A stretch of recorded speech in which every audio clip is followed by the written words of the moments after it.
Oh, we're already live. Welcome to another episode of MainUNStream, and I'm joined today by a gentleman who needs probably absolutely no introduction, Pete Evans. Pete, welcome. G'day, mate. How are you? G'day, everyone. Thanks for joining us today. Very, very well, mate. Thank you. And I am good. You asked me how I am, and I'm fantastic. So thank you. I should have answered your question.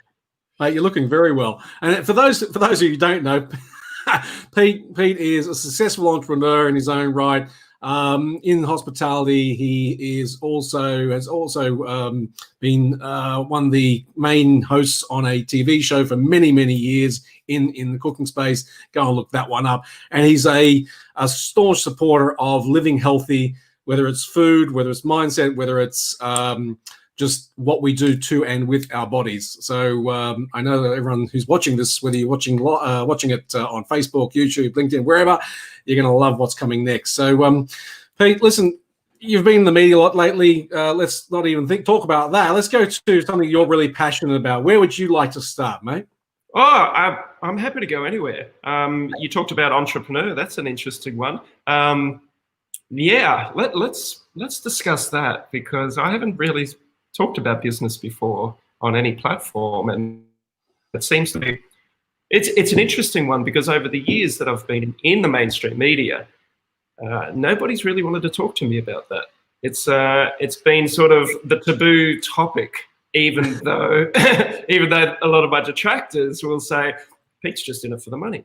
It's like, so interesting. I think we have a really fascinating culture in Australia where people do not like people making money doing the things that they love.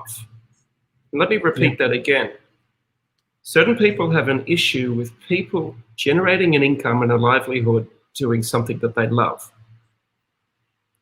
So let that sink in for a minute, because my perception on that is ill health or dis-ease is multifaceted. So anybody can have a disease of some type, whether it be physical, whether it be emotional, perhaps even spiritual. Now, what disease means for me is when something is out of balance, out of alignment to our fundamental way that we inhabit this body. So, for instance, we know that if you have a poor lifestyle and a poor diet, the repercussions for that may be, let's just take type 2 diabetes for an example.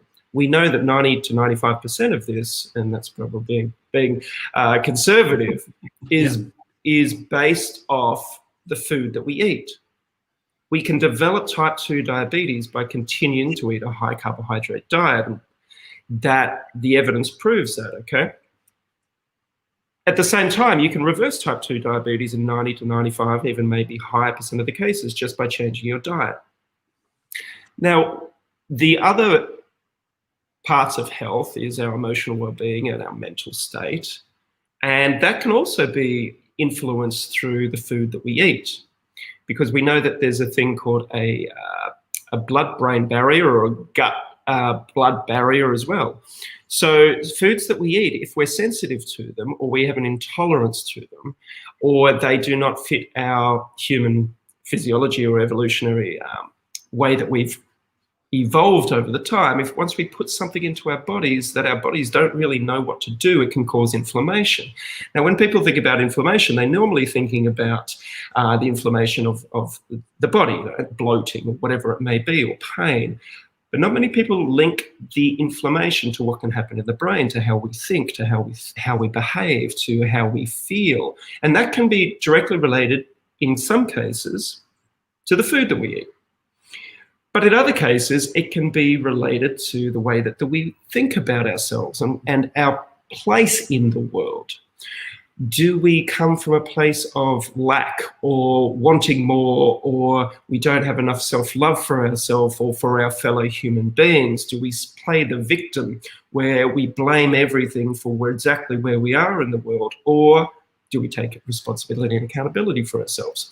Now, where I'm getting to this is going back to that thing about people judging people for making a living doing something that they love. I would guarantee that my perception would be that so many people that have an issue with somebody making a living, whatever that means financially, successful. And we'd have to define what success actually means in the world of an entrepreneur, and I'd love to explore that with you too, Paul. Yeah. But I wonder how many people of these people that have that judgment are not living their own truth in a way that resonates with them. So they might be a successful business person or somebody that's failed in business. They might be an employee for a company or an institution where they're not seen, they're not heard, they're not appreciated, they don't feel worthy with their ideas and concepts.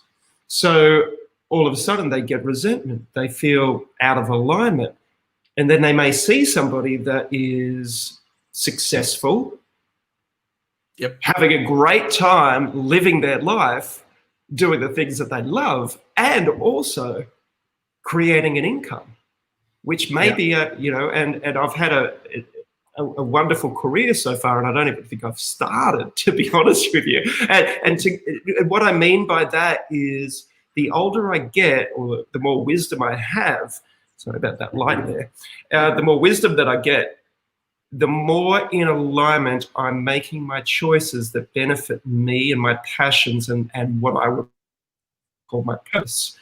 And a purpose, I believe, for every single human being is for us to express ourselves creatively with beautiful expression of ourselves in whatever ways, and I want to emphasize ways, because so many people want to label somebody or put them into a box that you can only be this one thing. I'll take myself for an example. Pete, you're just a chef. You should only be known for cooking and nothing else, because that's how we want to identify you. And Paul, as somebody that's in business and is an entrepreneur themselves, then I guarantee the most beautiful part of your working existence, your career, is when you create something that has stemmed from your ideas or your dreams, and you consider that a thought comes through to you, or a message comes, and you're like, yeah, I really want to do that. Absolutely. And then you have a choice. Can I do that? Will I succeed in that? Will I fail? Is it worth it?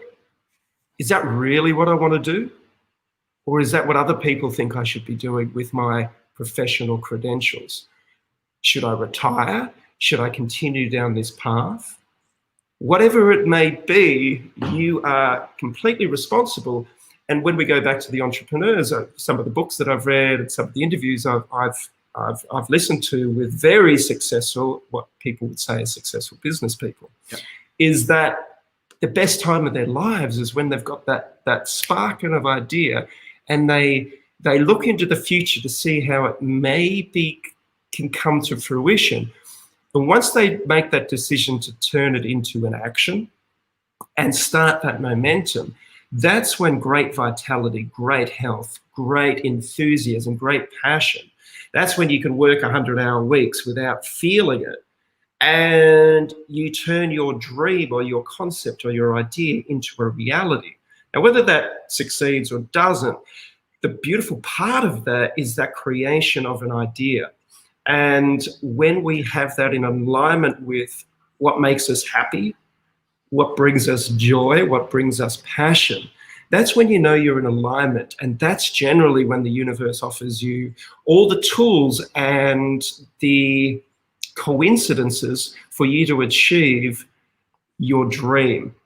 Now, I've spent a lot of time with a lot of people that have a lot of fears about their own potential. And I remember a very close relationship I had once upon a time, and they said to me, Pete, you're one of the most unique people, because you'll knock on 1,000 doors or 1,000,000 doors, and you don't give a fuck whether somebody says no. Yeah. And they said to me, I could never do it because I could never handle, this person said they would never be able to put themselves in that position because they wouldn't be able to handle rejection. They wouldn't, it would shatter them to be able to want to do something and then have the door shut in their face. And I remember Colonel Sanders with his KFC recipe. You know, if you've read the books or you read any of the books about McDonald's or whatever, that's what drives these people. Is that, but then it's about finding balance. It's about finding balance. I've had, in one of the industries that I've worked in, which is the culinary world, I've had people say to me, how did you open more than one restaurant? Like, one restaurant or one business was debilitating for me. I can't even deal with one business. I said, well, a great book that I read when I was 19 was a book called The E-Myth by Michael Gerber. And I don't know if you're, and the 1 Minute Manager and all of these, I devoured, which every single business book there was for small business, large business. And I've never spoken publicly about this. And I feel like this is the right place to do it. And the wisdom that is contained in so many of these books, you don't have to do it verbatim and this is the only way, but you will find these nuggets of wisdom if you're open to receiving them. And you'll also see things that just don't align with you. And you're like, okay, well, that doesn't work for me, but I really like the idea of that. I really like the idea of what Michael Gerber used to say about making a business system dependent and not human dependent. Now, turning that into a restaurant situation, I did my best to implement that philosophy in the kitchen, make it system dependent instead of, sorry, I think I've got someone delivering a package. I'll just leave that there. That's what happens when it's live, mate. Hopefully they've got a system set up that they can just leave it at the door. So I tried to implement that in the business I was in with my family and friends in the restaurant business. I tried to make it as system dependent and not make it emotional. And I think it was probably the hardest industry to do that in, because hospitality is all about personality. It's about human creativity in the kitchen. It's about teamwork. It's about all of this. And I loved it. I loved it. For 20 years, I worked 80 to 100-hour weeks in a kitchen, developing ways in which I could make it the most fulfilling for myself and for my team and for the customers. So it was a win-win-win, as much as I could, with so many different, I guess, variables on a day-to-day basis. And one of the things I learned on this was that, and interestingly enough, I'm just about to open a new business in Byron Bay, which is a health clinic. And I said to the manager this week, because we're starting to get resumes through, and I said to her, I said, hey, listen, do me one favor. I said, when you interview these people that are going to potentially be staff, I said, don't worry about any skills that they've got in the past. Don't worry about their resume. Just sit opposite these people and listen to them and feel into them and look at their smile, feel their energy, see if they're passionate, kind, caring people. I said, because we can teach skills. We can teach the system. We can't teach people. Well, we can, but if they come with what I would call the package of love and intention coming from here, the rest is a fucking walk at the park. If we're employing people that have fear, insecurity, resistance, selfishness, whatever it may be, and you can feel that, then maybe they're not the right people for us just yet. But maybe they could come in as a customer and see the type of environment that we are intending to create and feel that and feel into that. Who knows? So entrepreneur is a really interesting thing. And I do believe it's about finding what resonates for you, your passion, and you know whether it's the right fucking choice when someone offers you something, or when you're creating something, or when you're about to do something. You know. Mate, I can't. I have to first say, everyone who's watching this who knows me, I promise you, I didn't know any of this about Pete, about this entrepreneurial side. I knew about his entrepreneurial side, but I didn't know about his ethos, his way of seeing it before then. Because when you're talking about hiring based on values and as opposed to skills. That is 100%. You know, people know me. They're like, yeah, Paul, you know, this is what you've been telling us. And now you're hearing from one of the top people in Australia, top of his game in Australia, that's exactly what you do. And I love that, because you're absolutely right. You can teach skills. And yeah, go on. Sorry. And what I love about this is that over the course of my working experience, and I started work at 13 and in a pie shop at a mate's place, and then 14 I started McDonald's, and McDonald's taught me systems. I loved working at McDonald's. I am so grateful for that experience. That from there I went to Sizzler, again, system dependent, all about systems, all about cleanliness, all about teamwork. So from a very young age, I was indoctrinated and programmed into this way. And because my brain loves, anyway, when I was at school, my expertise on the subjects that I love were based on the logical ones, which was mathematics and science. So my brain loves systems and organizations. And over the last 5 or 10 or even 20 years, I've really tried to, well, I won't say try, I've put myself in a position of total creative freedom, which is something that I was scared shitless to do for probably the first 10 or 15 years of me, or probably the first 10 years of working professionally, from the age of 13, and I'd call that professionally, till 23.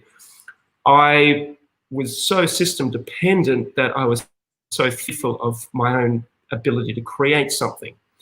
And I'll give you an example. So in the restaurant situation as a chef, I was very good at hiring people that were more skilled, more creative than myself. And my strengths was to copy these people and then perfect it. I would take their information, their skill set, learn. I would be a sponge, and for years I would go and study with the world's best chefs that came through Australia. They'd do cooking classes or demonstrations. I would take myself and my staff, and I must have seen probably 200 different chefs over that time.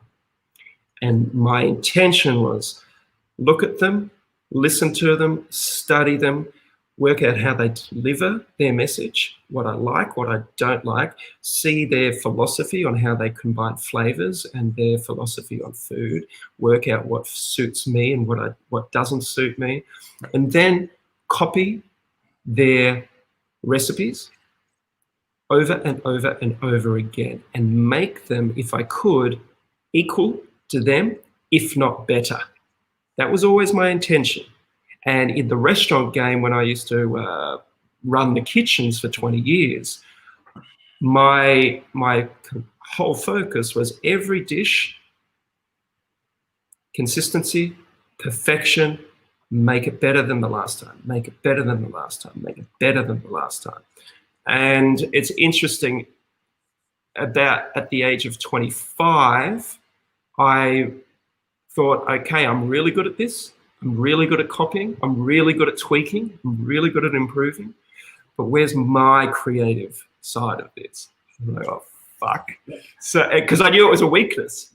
I knew it was a fear in me. And I remember for a couple of years, I set myself the goal and the intention to create something out of nothing every day that I would put on the menu. And if it wasn't good enough, I wouldn't go on the menu, but I forced myself to be creative and face that fear amongst my peers that were more creative than I was.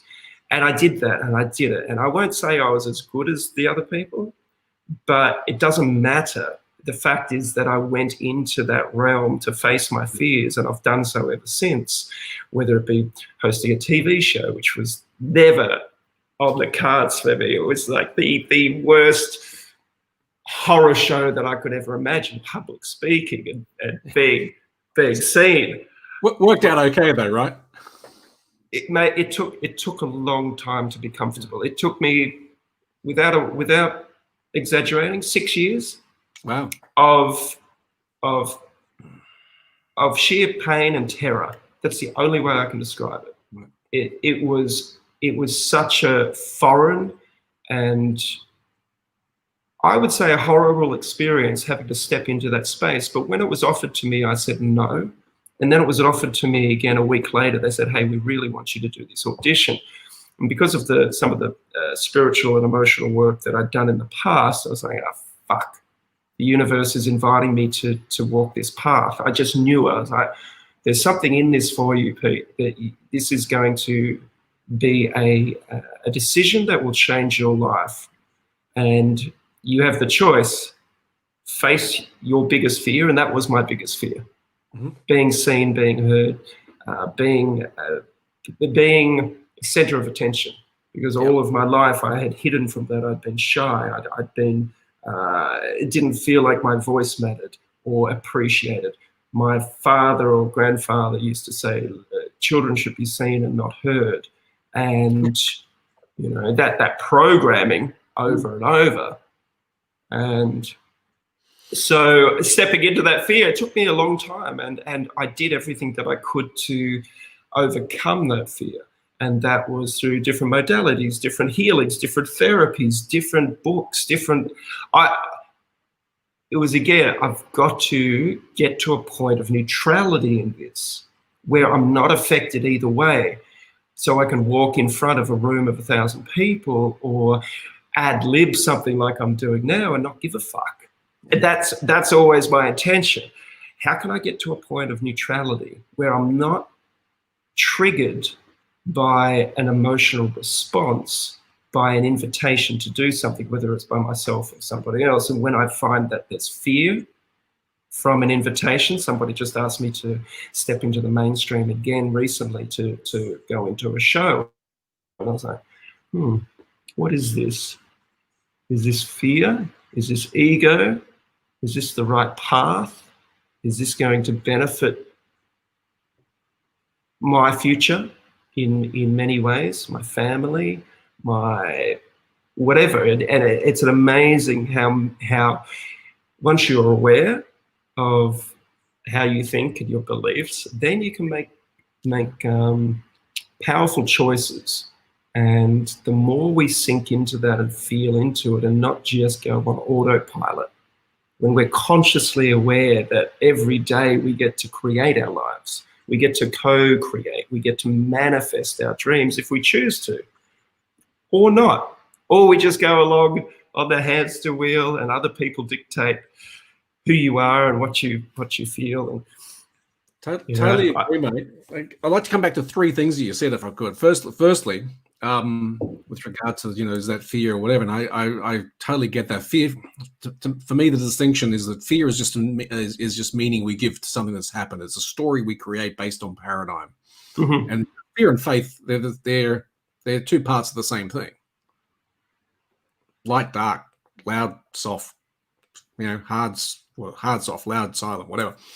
The other thing is, one of the other things is a really great lesson for anyone in business who's watching this, because you said something about when you were hiring people, you were hiring people who you saw as better at something than yourself. Mm-hmm. And for me, that is the sign of a great leader. A leader doesn't hire people who have less skills than themselves in different areas. So he or she hires better. You hire someone who can really do your job in principle. I've witnessed that over the course of my career. I've seen certain individuals that they want to be the leader, and for them to remain in the leadership role, they hire people that they believe are less skilled than them. One of the greatest pieces of advice I ever had was surround yourself with smarter people, better people. Better is not the right word, maybe, but more skilled in certain areas. And I think it was Anthony Robbins that taught me this in one of his books. It was also, don't become a master in one thing. Be very good in a lot of things, because that way you have variety in your life, and you can engage in so many different areas of life than being a specialist in one thing. And remember what I said at the start, people would like me to just be a specialist in one thing, and I refuse to be that. I'll be really good in a lot of things, thank you very much, and shit in a lot of things too. But my And I'll give you a great example of this, a real life example. Going back 20 years, when I first got an offer to be on television, I said no, and then I got asked again, and I did, and I got the job. And here we go. And at the time, people were like, oh, you're going to need to have a manager. You're going to need to have this. So I was like, okay, well, if that's what we're meant to do, we'll do it. So I had an interview with a manager, and they said to me, I'll never forget it. They said, Pete, we need to find a marketing niche for you. We need to find what you stand for. There's chefs out there that are all about seafood. There's chefs out there that are all about offal. There's chefs out there that are all about veganism. There's chefs out there that there's the Italian chef. There's the Japanese. Yeah. They said, what are you going to be? I said, versatile. And I'll never forget it. They said, Pete, we can't market that. I said, I know. I said, but watch my career. Watch my career. I said, because I will be able to do anything that I choose, because I will not be pigeonholed into a caricature of into that box. And it's probably and I remember them just like going, oh, fuck, this isn't going to work. And I tell you what, I think I've written 30 different cookbooks over the years that are #1 bestsellers. And they're all different. They're all wonderful. They're all varied. So I get what they're saying about being, create your brand into a niche market. And 2 days ago, I was walking down the street and I had this hat on, you can work out what that is. And I had an Aboriginal flag on at the same time, a T-shirt that I was wearing. Is there a paradox there? I don't know. But can we actually exhibit who we are without fear of what other people think we should be, and just express ourselves however we like, And that's the answer, but most people don't. And I'm going to go back to so the manager said that, and we continued working for a little while. But anyway, I don't have a manager now. Actually, I just got a manager, because usually managers take a certain percentage. And I just had another one approach me, who's great, who works with a lot of people. I said, you know what? I said, this is how it's going to work. I said, I'm happy to work with you, but I'm only going to pay you for the percentage that a manager gets for anything that you bring in. And I've had managers before that have worked with me, and they couldn't keep up with my and this is my perception, with my momentum, and which used to frustrate me, because I was like, fuck, this is your job, but I'm doing it. And that was when I used to knock on doors. And I'm going to come full circle about the knocking on the door. So remind me after this. But if we go back 20 years, when I first got invited to be on television, I did the chemistry test. Mm-hmm. What the chemistry test is, they put you in front of the camera and they set you up, and for the cooking demonstration or for the cooking show, I'd have my chopping board, I'd have my ingredients there, and the camera would be there, and the director or producer would be there, and the sound recordist, and they go, action, tell us about this recipe you're going to teach. And so I did that.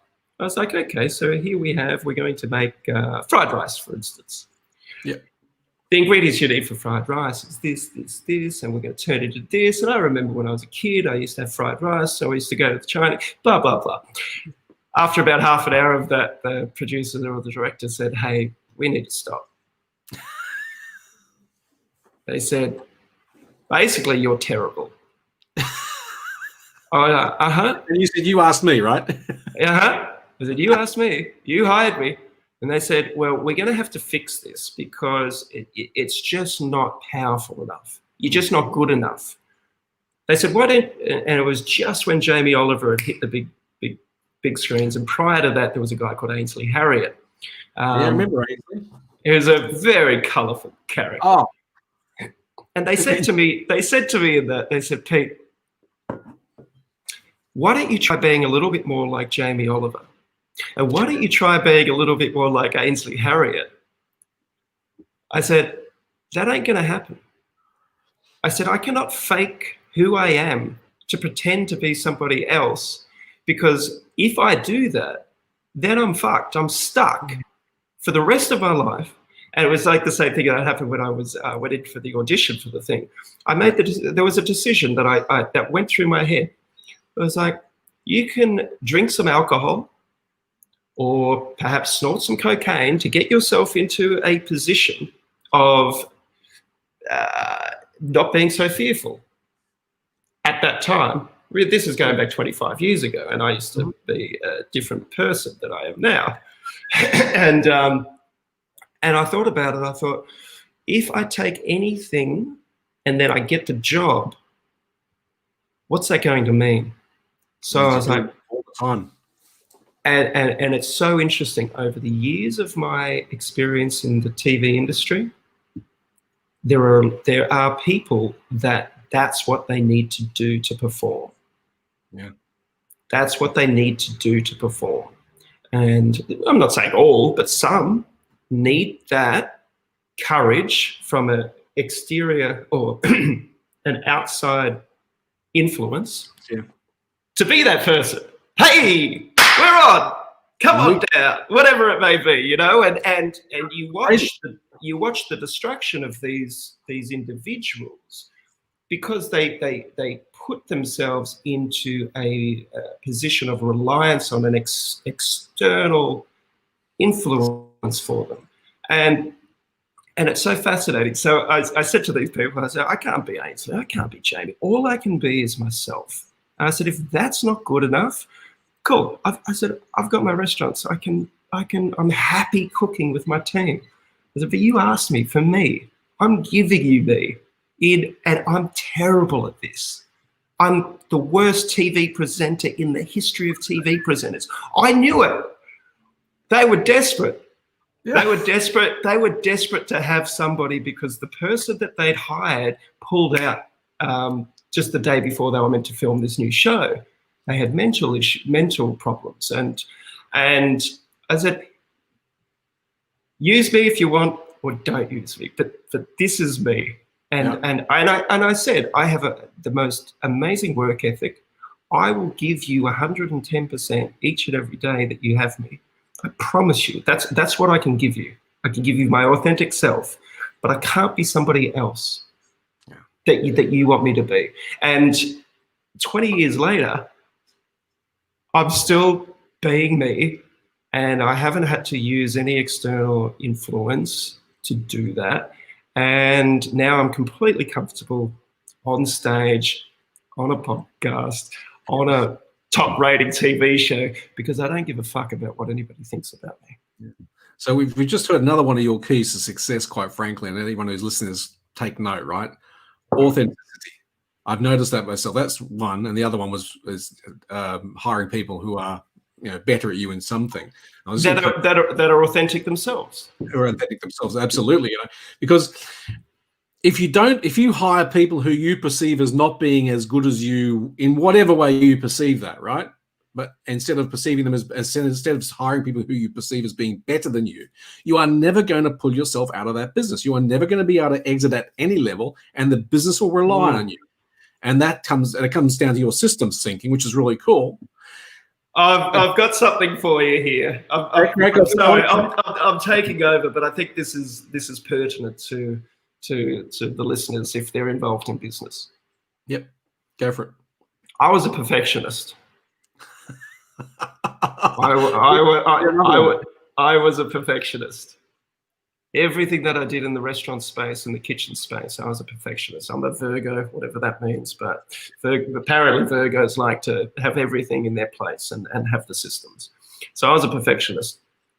And when we were looking at opening our second business, that was so overwhelming for me to have two businesses running at the same time in the same state. And everyone's like, yeah, you're not going to be able to do this. You're not going to be able to do it. So what I needed to change, and it was probably the one of the best decisions I ever made in that space. It was about me letting go of a portion or a percentage of my perfectionism. Now, what does that mean? Because I used to get frustrated because I'd teach somebody to do something and they wouldn't be able to do it consistently over and over. And it would make me frustrated. I'd be like, how can you not get this? How can you not get it? I've shown you 100 times how to do it. It's pretty fucking simple. It's a list of ingredients cooked in a certain method for a desired result. Cooking's the easiest thing in the world, I tell you. It's the easiest thing in the world. Except when you've got a restaurant of 100 or 200 people and there's dockets coming at you from everywhere. You're like, ah! You know, and then you got to be switched on. You got to be so on point. Always. You have to be so grounded and so aware. Anyway, so when we were opening the second business, it was actually a third business, but it was the second one in the same state. I was like, fuck, I'm going to need to change me because I can't change these other people. That person that is replicating this recipe, this chef, they're actually trying to do 100%. But what they're producing is 80% of what I would consider 100%. You know, as far as the look, the flavor, the consistency of what happens in a business. And restaurants are made and break. They make or break themselves based on the consistency of their food. From the food side of things or the culinary side, it needs to be the same thing that you ate last week. You thought that was the best meal in your life. You go there the next week. You want the same freaking thing. Absolutely. And if it's a little bit off, you're like, different chef tonight. Did they have a big night last night? And so I had to just go, okay, this person is actually really trying, but they're not meeting my expectations. So if I lower my expectations to maybe 90% or 80%, then they will reach my expectations, if that makes sense. I mean, I'm not here to belittle something, but for me to grow and to expand, I needed to change my perfectionism. Otherwise, I was going to go crazy and we wouldn't be able to expand.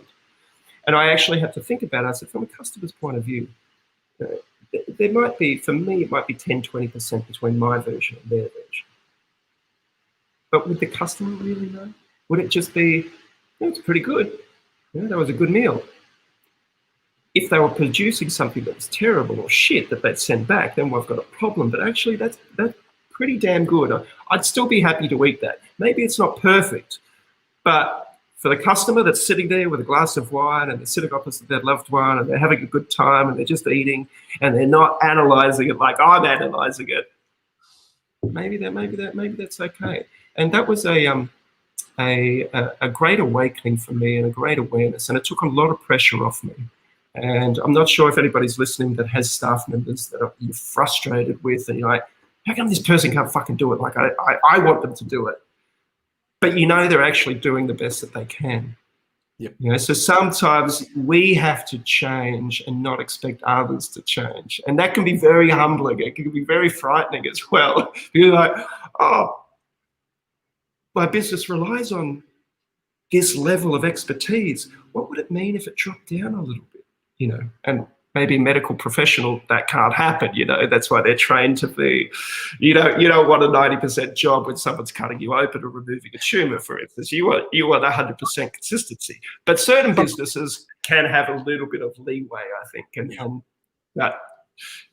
that's what I was going to say. And I know that I said something before, which I asked you to remind me about, that I could finish with, and I'm not sure if you remember because I forgot. I didn't make a note, and I do remember. It will come back to me in a moment. I apologise, Pete, because I was like, I'm 52. I'm a few years older than you, mate. You're a good-looking rooster, that's for sure. Thanks, mate. What you were saying there, again, you know, listen, we can only change ourselves. And when we change our perception, you're right, when you change our perception of whatever it is, a person, a situation, we change how that situation is. Yeah, I totally agree. I was going to say at the very beginning, because you're talking about systems, and you probably don't, you may not know this, but my first two jobs and my only two jobs and my first business were both in hospitality. And it is indeed a very difficult one to systemize and keep that human thing going, right? Because systemization in business, for me, should always be implemented to free up human resources so that they can go and pursue within your business whatever it is they're phenomenal at, whatever it is they're passionate about, and serves the goals and values of the business. Otherwise, we're just replacing people, we're getting rid of them and all the rest of it. And that's not, for me, that's not the point. And within hospitality, that's so difficult to do. But you said something at the very beginning about you were leaning on systemization, on systems, because that was basically your paradigm until the time, and were fearful of showing you. And I think a lot of people have that. They not necessarily their systems, because a lot of people just don't have systems, but a lot of people have something in their business they lean on and are afraid to let themselves shine through. And how did you overcome that, mate? I'm sure a lot of people, if you're happy to share that. Yeah, it was. Ask me the question once again, if you can, succinctly, so I can answer it the best that I can. Absolutely, I'll reframe it. So, a lot of people in business. So you were saying that you effectively were leaning on systems were your crutch, and you were fearful of showing yourself. And a lot of people have that in their business. If they have something they lean on, and they don't show themselves to the business, so they're not being fully authentic. And there's something that you did, or what was your journey out of this? It probably wasn't one thing you did, but what do you think your journey was out of being fearful? Obviously, you kept. I think going back to what I was saying was the creative aspect. That was my biggest fear. Can I create something out of nothing? Can I create a new dish? Can I create a new flavor combination that is completely and uniquely, what I believe, never been done before? Can I do that? And can I do that consistently? And that was really challenging. I mean, it might seem strange to people and small, but for me, that was a huge undertaking for me to go onto that journey. And we all have these different things in our lives that we don't believe we're good at. Some of us have these beliefs that are wired into us, and my greatest passion is this. It's helping people find their blockages or their negative belief patterns that keep them in a state of imbalance or not living with their purpose, not letting that shine. And once you identify what they are, again, you have the choice. Do I really want to face this? Do I want to go through this? And so a lot of the work that I've been doing over the last 20, 30 years, and I'll just explain this. I've had 1,000 different therapy sessions in my life. And when I say therapy, it's not the conventional therapy that many people would think about. It might be body work. It might be a shamanic healing, in a jungle drinking plant medicine. It might be seeing a person that is really good at unlocking our limiting belief patterns. Therapy such as neuro-emotional technique. It might be lying on a crystal bed with a healer that uses crystals to help move your energy. It might be with a chakra balancer. It might be simply looking at a campfire with your friends and having a good old yarn. It might be any of these things, but I've had 1,000 and I'm open to it all. I mean, even this week, I've probably had 4 or 5 different healing sessions from people all around the world remotely. That I'm open to. And this might be the point where people just go, I told you it was crazy. I've been waiting for this. I've been waiting for this moment. We got him. But I tell you what, if that's a fear of yours, the fear of the unknown, the fear of the spiritual world, the fear of the natural world, and you're in business and you are not achieving the goals that you desire because of a limiting self-belief or not understanding how your team works to create harmony and balance moving forward in the same direction, there may be a blockage or a pattern that you have or your partner has or partners have or staff have, which is not allowing you for evolution or growth of your business. Because every time you go to do something, there seems to be something that comes in to prevent that. Now, from my understanding, it's generally our belief systems that are running. And it might not be yours, Paul, but it might be your business partner that hasn't worked out their shit yet. They might have fear about growing their business because they're quite happy where they are, even though outwardly they're like, yep, we'd love to do that. I'd love to open 10 of those places. But inside they're like, oh, my dad did that and he fucking lost everything. So maybe I'll just stay here nice and small, protected. You know, this is a nice feeling. And I'm not saying everybody needs to go out and become billionaires or anything like that. But think about what may be running your programs that is not allowing for your dream to unfold. And it's fascinating when you're in a partnership, because a partnership, you times that by however many people, whether it's one partner, could be your personal relationship with your wife or husband or boyfriend, girlfriend, whatever it is.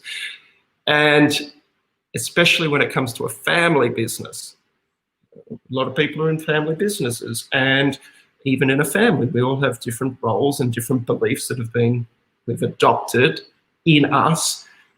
And you're looking at your family member going, yeah, you've got that one. You're stuck there.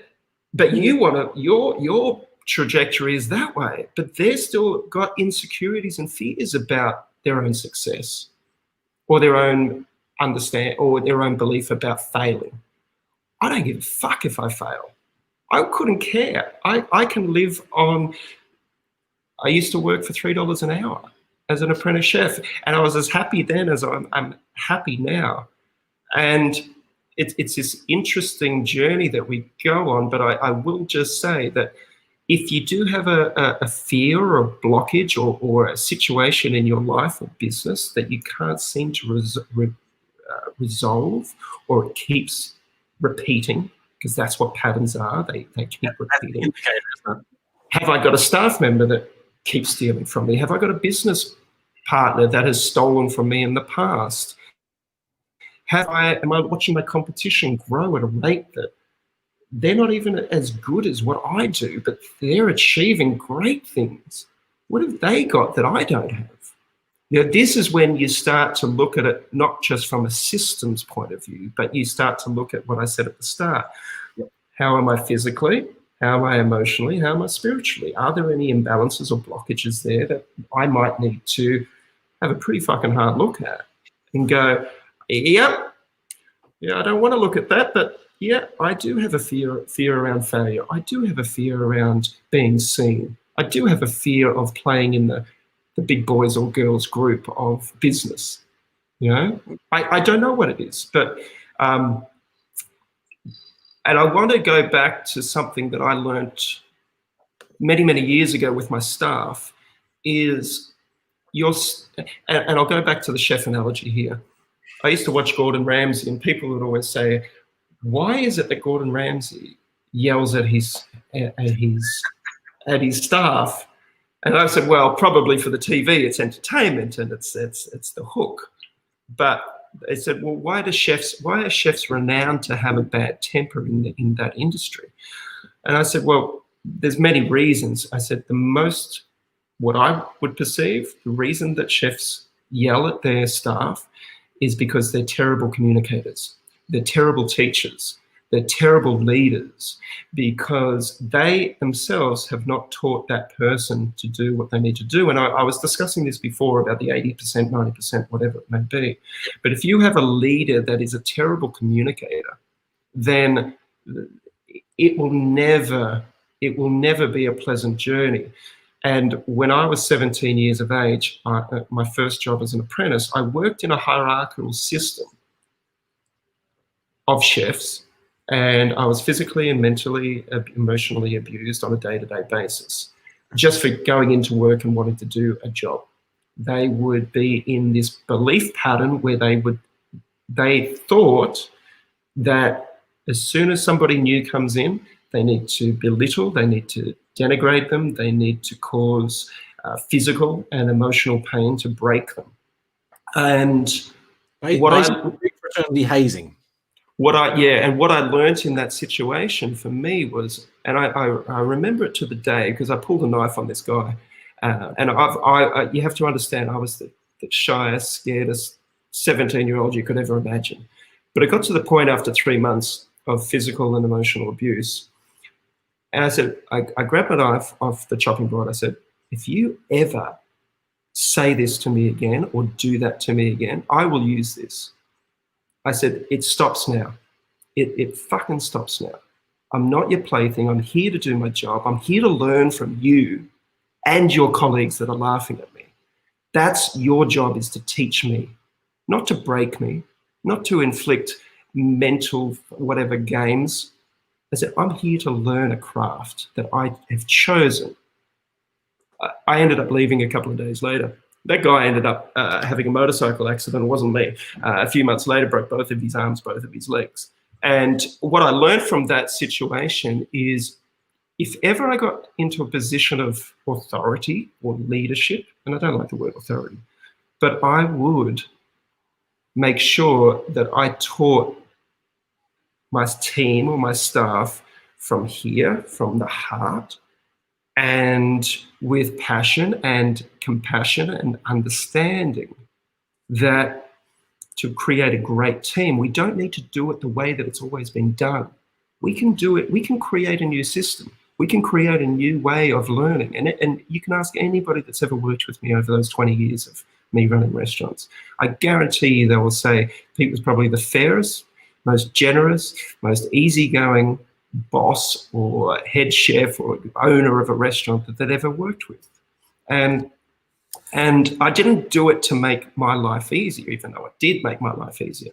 I did it on the basic fundamental principle that we're all equal.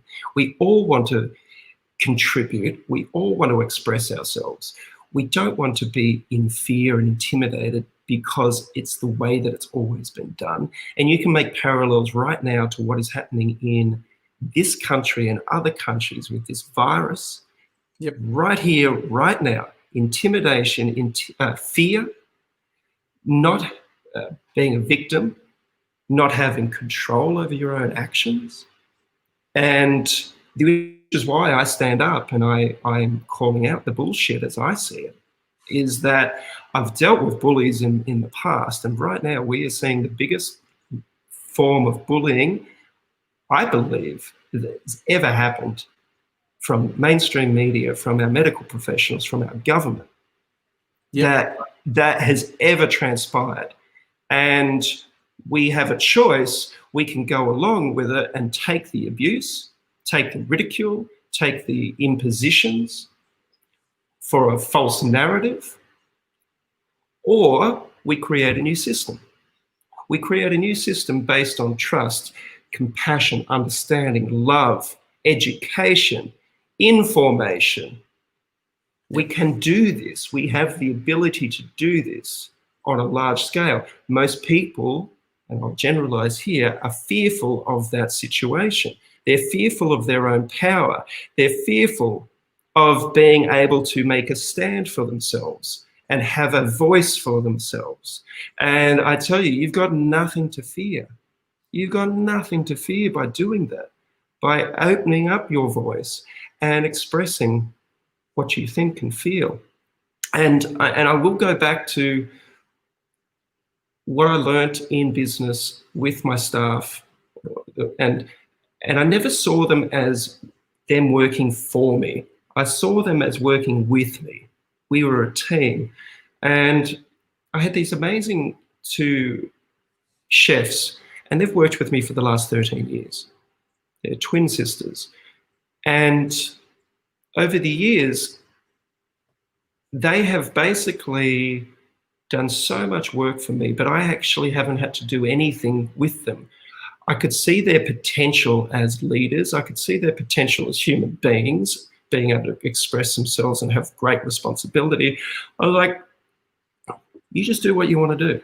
I'll never check your work hours. You just be that. I'll send you some information that I would like you to create, whether it be a cookbook, but I trust you implicitly.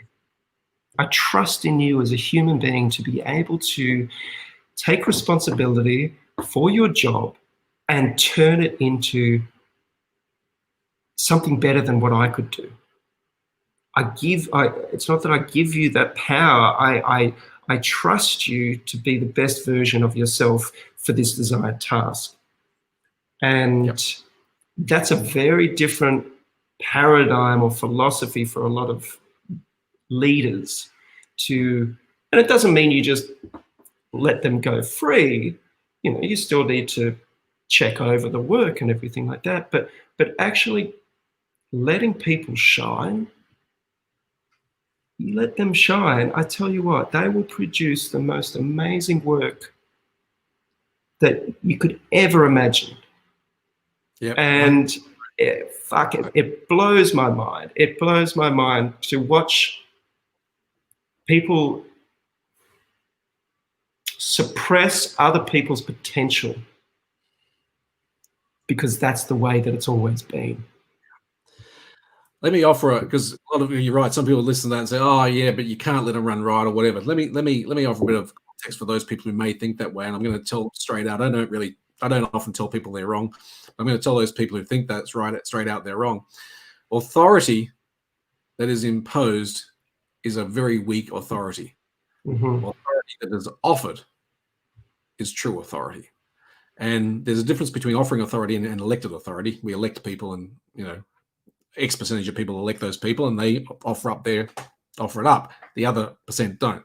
But in a business, when you have a leader who helps their people to bring out the best in them, helps them to shine in their own truth for the benefit of the business, those people will offer up their authority gladly, and they will follow you. And that is the difference between someone who's there's a distinction between letting people run riot, which is not what you're talking about. No. I mean, again, systems. Yeah, systems. Exactly. You have it. It's like, okay, a deadline is in 3 months. This is what we need to achieve. Go for it. Fill me in on the way so I can see if you're in the right direction or not. But I mean, every business is different, and everything is unique, and that's what makes it so wonderful.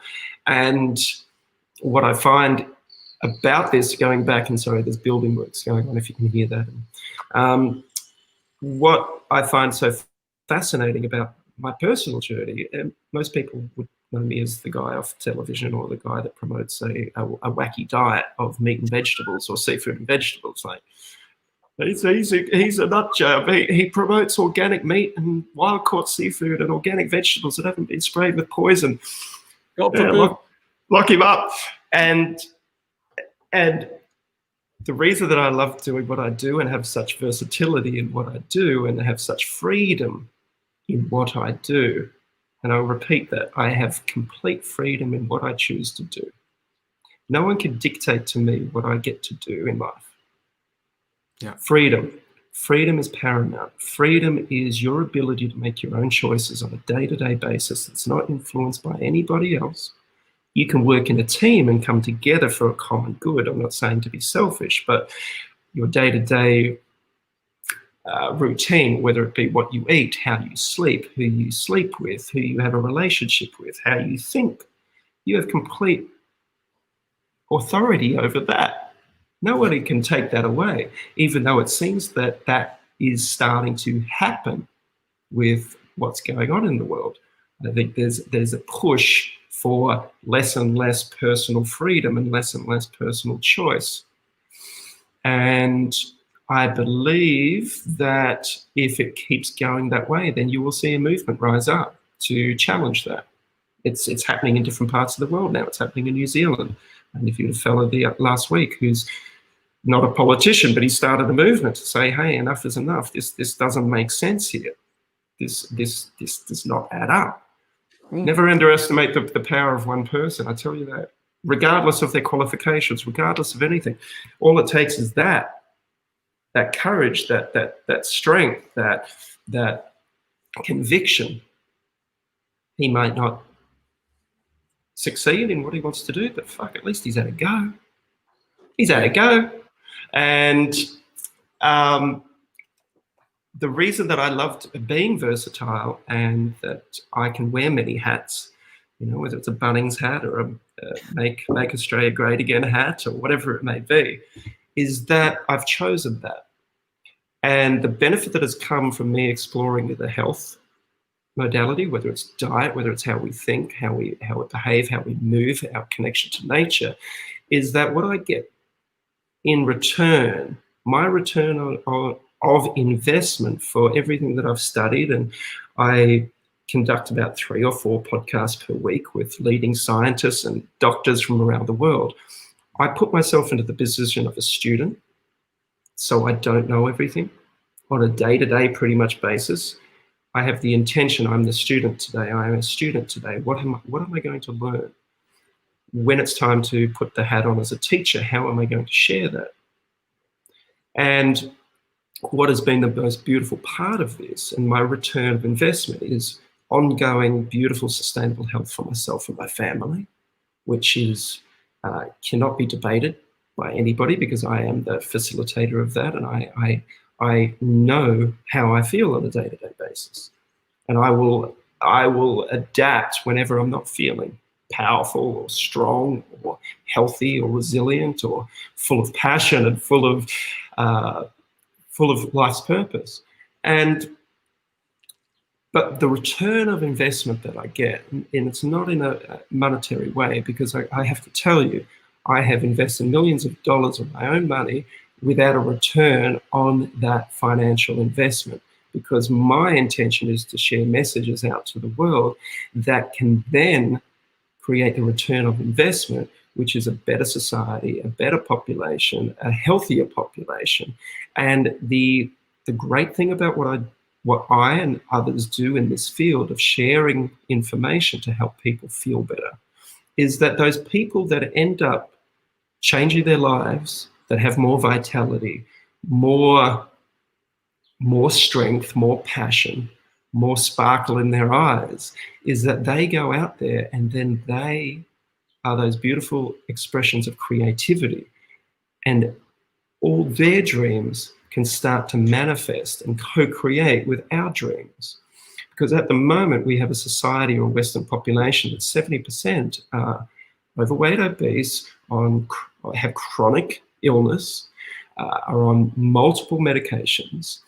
Now, those people, they can function, but are they functioning to their highest potential?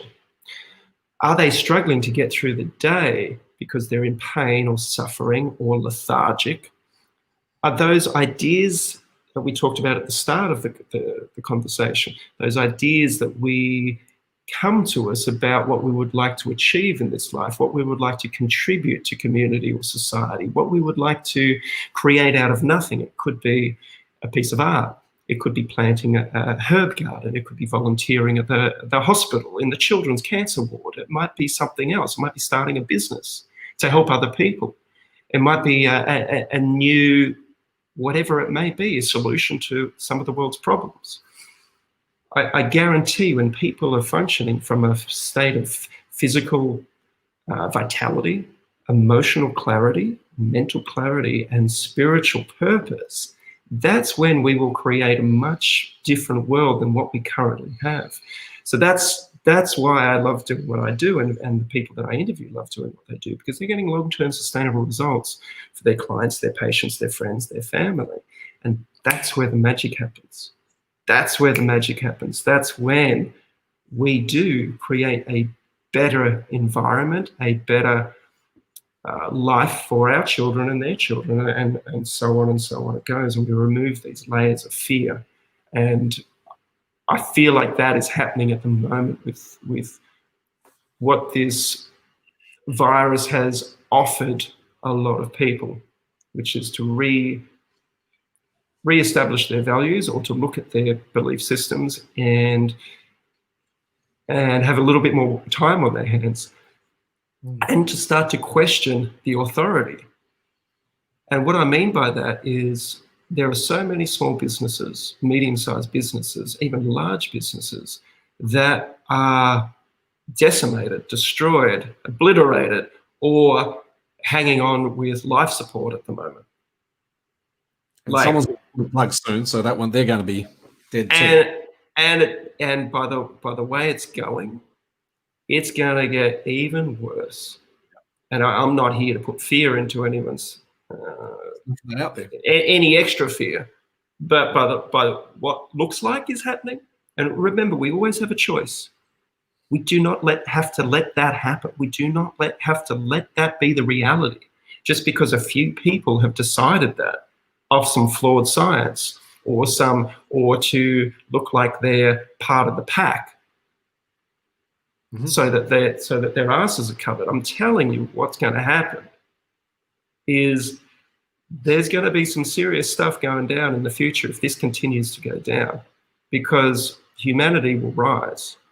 The spirit of humans will rise. Yep. I'm telling you. We have a choice. We have the choice to change what is going to happen.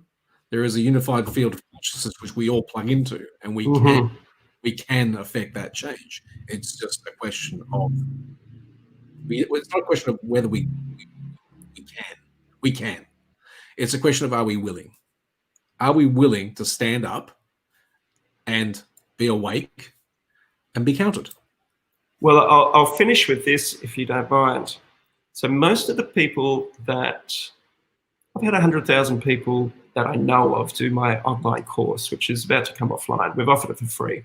It's got 300 recipes and teaches people how to meditate, how to look at their belief patterns, how to cook beautiful food that's going to be nourishing for themselves and their family.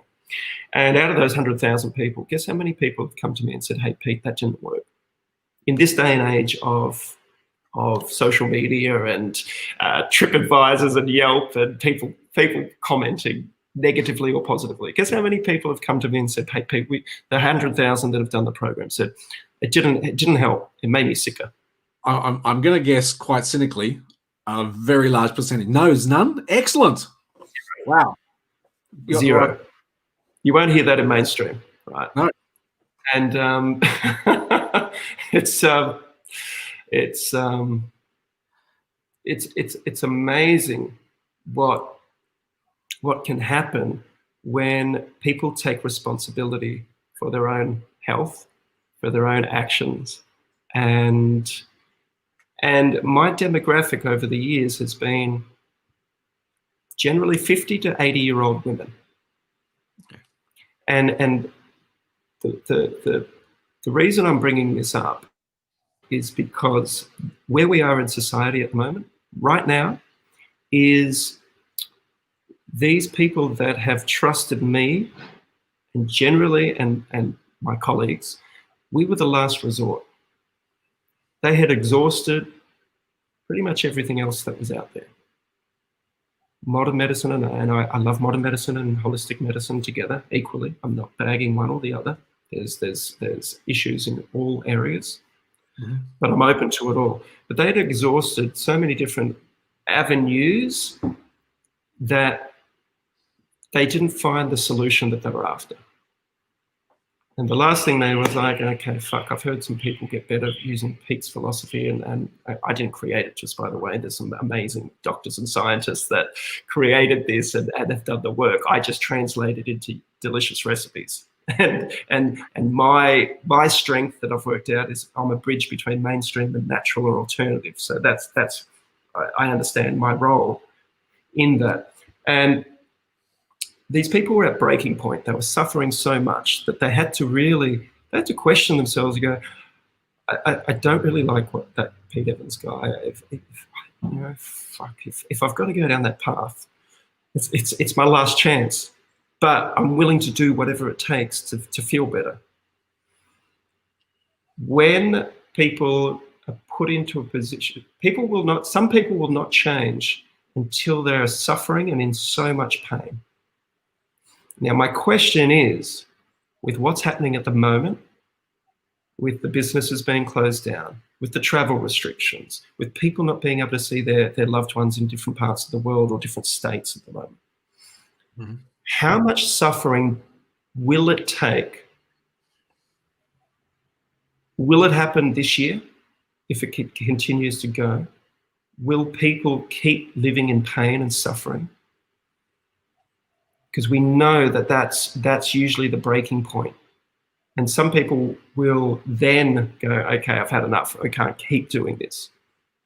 hence the people that have come to me with dietary advice. Yep. We'll try anything now. Now, when we're living in a society at the moment where we haven't seen the pain and the suffering from all of these business shutdowns and economic woes. Yeah. And a dear friend of mine, Charles Eisenstein, has written extensively beautiful essays about what's been going on in the last few months. And what he said is, this is an invitation for us as a society, as a population, as a consciousness, human consciousness. We're invited to grow, to evolve from this, to step into our magic, to step into our strength, to lift the veil off where we are currently. He said, and if we don't take the invitation now, collectively, next time it comes around, it could be next year, it could be 5 years' time, it could be 20 years' time, it will be more difficult for us to step into that power. And if we don't take it then, the next time will become even more difficult, and the world that we will inhabit will be even darker and more challenging. But we will always be offered an invitation to step up and to change. It just depends on how much pain are we willing to suffer until that change takes place. And I wholeheartedly believe in what he says. And from my view of the world and the people that have changed their lives, usually it takes breaking point for them to change. Are we at breaking point now? I don't think so. But some of us are, but here's the key. I'll just finish with this. Here's the key. So for years, I have been challenged by medical professionals, by the authorities. And the thing that we promote is prevention. Prevention. When you are sick, why does it take for us to be in that position of pain and suffering before we change? Why is that the catalyst? What about if we taught our children and ourselves that we don't need to get to that point for us to be able to change? What about if we thought about ourselves as wonderful human beings with innate intelligence and robust health, and we can keep ourselves functioning, our immune system strong, doing what it's meant to do, which is to fight off viruses, which is to keep ourselves in a state of homeostasis, which means in balance, which I've spoken about, or in alignment. What about if we spoke about this? Prevention across the board. How do we maintain that level of balance? And I've asked the question before too, while this virus has happened, why is there no health authority? Why is there no government authority talking about how to keep a healthy and robust immune system? Surely if this virus attacks the immune system, which they say it does, why wouldn't we be encouraged to look at vitamin C, zinc, selenium, vitamin D, how we breathe, how we think, all of these things? Why are we not taught how to meditate? It's all of these things. And so prevention is where it's at in my perception. But we live in a society at the moment where we are fixated on finding a solution or the magic pill. And this could be in the form of a vaccine, which will be rushed out, which will not be safety tested properly, that is going to save us. So again, we're putting something external. We're relying on something external to protect us instead of using our own wisdom, our own education on what can help us to keep going in the most beautiful and loving and healthy way. And I think that's probably, I've said enough now, but, you know. Listen, you know, yeah, we're singing from the same hymn book there. I totally resonate with everything you just said.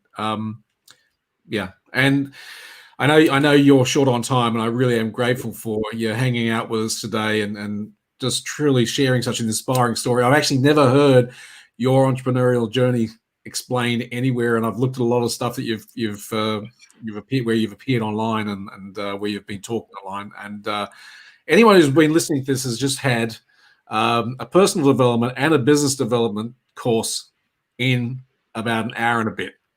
And I will finish with this, Paul, if you don't mind, because I do this. Well, I've got an idea. For anybody that's skeptical about anything that I've said, I congratulate you. Please don't believe a word that I've said. You may get one sentence from this hour and 15-minute chat that may resonate with you, and the rest of you might go, oh, it's all bullshit. Feel into that one thing that maybe resonated with you. Ignore the rest. Just feel into that one thing. And if there was nothing, then so be it. You've just wasted an hour and a half of your time, and you've reinforced the fact that I'm a dickhead or whatever you might think of me. But for anybody else out there, that something that I've said has triggered you or has created a feeling in your gut, in your heart, in your body, feel into that. Really feel into that. Because the one thing that I wanted to finish with, Paul, is that we are on a journey for greatness, or each and every one of us, and we will be presented with the tools and the signs and the messages that we require to remove our negative belief systems, for us to evolve on a day-to-day basis. They are out there, and all I'll say to you is, from now on, be very, very conscious of different things that enter your awareness. It might be a book that you're walking through a bookstore and your eye catches it. It might be a friend that suggests you listen to a different podcast than something you've never heard before. It might be a chance meeting of an old acquaintance, and listen to what they say, because there might be something in that that'll take you down a different path. Look for these signs and these invitations. Don't look at them as opportunities, look at them as invitations. And some of these invitations or signs may take you down a path where it'll challenge you as well, to make sure. And the best way I can describe this is when someone makes a decision like these, my demographic over the years have said, Pete, I'm going to change my diet. I'm going to change the way I like. The one thing they generally come back and say is their friends and family and colleagues really tried to sabotage their journey. Yeah. And I see that as a test. It's an invitation. Are you committed? Because once you decide to go down a different path, you will have the great invitations opening up to you, but at the same time, you will be presented with opportunities or invitations to really test whether you're committed or not. You really want to go down that path? Okay, we're going to test you. We're going to see if you really want this. And just be aware that that's just another invitation to, yeah, I do want this. I do want this. Yeah, but thanks for the recognition or the opportunity to see whether I do want this and whether I will take it on. So just be aware. That's all I'll say, because when coincidences happen, they're not coincidences. No. Beautiful perspective, mate. Coincidence is a sign of a connection. Take two lines, where they cross, they coincide.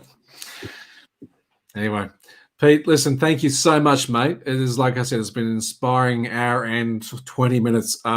Really appreciate your time. I know how short a time you are these days, and everyone who's been watching this, I am absolutely certain will get immense amounts. As I said, if there's only one thing that resonates and everything else doesn't, give energy to that. Explore it. Discover what it is within you that Peter said to you today that has resonated, and discover what is in you that connects, and what you can do with that. So, and I'm going to finish, Paul. I love you. I love you. But this is the perfect example of this. You and I have been back and forth for the last month, trying to work out a date to do this. And when things don't go according to your plan, trust in that. Trust that it wasn't the right time for that to manifest for you. And that's a really difficult one it's a challenging one that it can be for people that are in business, because they've got their ideas, they've got their plan, and all of a sudden something doesn't go according to that plan. Like, trust in that process. Like, really go, okay, that wasn't meant to happen now. What's the opportunity here, or the invitation that's happening? And You might not be able to see it, but a year down the track, you look back and go, that's why that didn't happen. That's why that didn't happen. It wasn't meant to be that path because this one has opened up. And I'm going to say something, I'll finish with you. Don't always think it's about you. Yeah. Because what you might offer somebody might change their life. Doesn't always have to be about you. And that was a big realization for me to come to grips with and understand over the last few years. Because I used to think, what's this got to do with me? It's like this chat today.